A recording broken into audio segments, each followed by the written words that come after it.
Vamos a trabajar con la sección 14.5 del Thomas en el tema derivadas direccionales y vectores gradientes. Hagamos el ejercicio 2. Nos dan esta función de dos variables, f de xy igual logaritmo natural de x cuadrado más y cuadrado. Nos dan un punto, que está en el dominio de la función, el 1, 1, y nos piden que en ese punto hallemos el gradiente de f y que grafiquemos el gradiente junto a la curva a nivel de f que pasa por ese punto. Vamos a arrancar por el gradiente. Para calcular el gradiente, lo que vamos a tener que calcular son las derivadas parciales de f. Para la derivada respecto de x, ¿qué hacemos?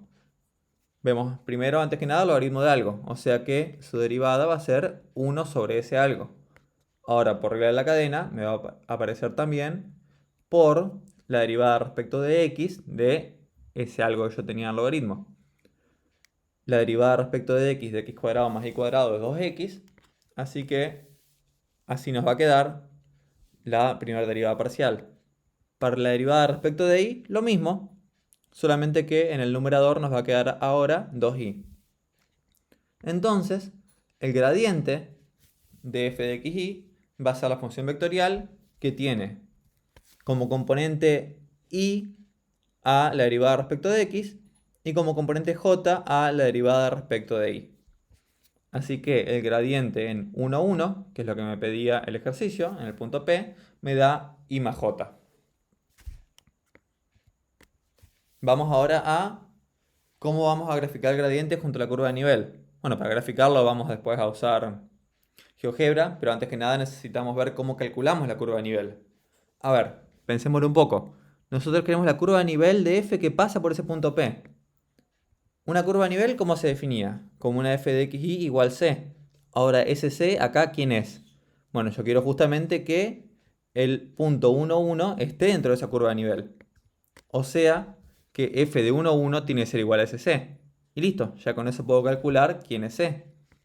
El c me va a quedar logaritmo natural de 1 más 1, o sea, logaritmo natural de 2.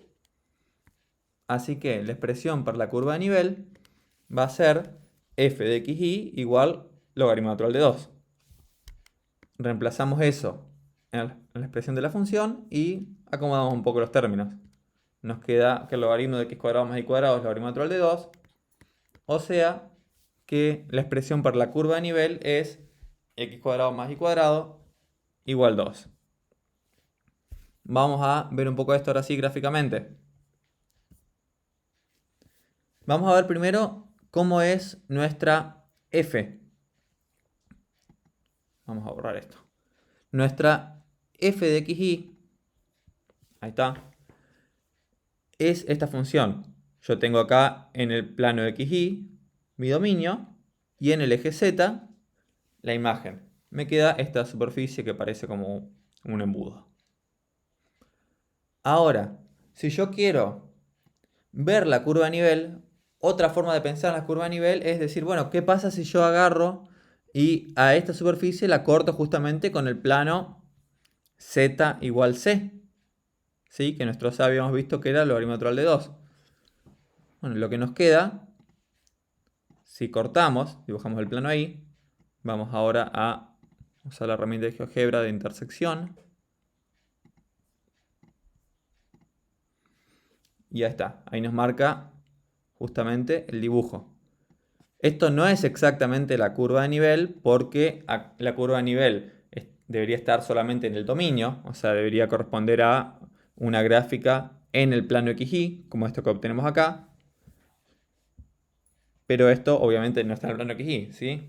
Pero es la misma curva, o sea, si yo agarro y esto lo miro desde arriba, fíjense, esa justamente es mi x cuadrado más y cuadrado igual 2. Con la diferencia que en vez de estar en el plano xy, está justamente levantado en z igual logaritmo natural de 2.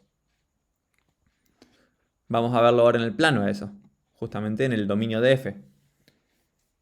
Mi x cuadrado más y cuadrado igual 2 es esta circunferencia que tiene como radio a raíz cuadrada de 2. Yo puedo ahora pararme en el punto que me decían en mi P, que era 1, 1. Lo graficamos. Y en ese punto mismo graficamos el gradiente. Es que el gradiente nos quedó I más J, o sea también 1, 1.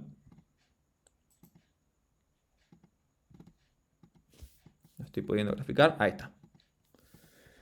Fíjense cómo podemos observar acá lo que siempre va a pasar, que es que el gradiente en el punto es perpendicular a la curva de nivel que pasa por ese punto. O sea, si yo acá me fijo en el ángulo que hay entre una tangente a la curva en ese punto y el vector gradiente, justamente son ortogonales. Bueno, eso es lo que siempre va a pasar y es lo que uno se tiene que guardar acá, sobre todo de este ejercicio.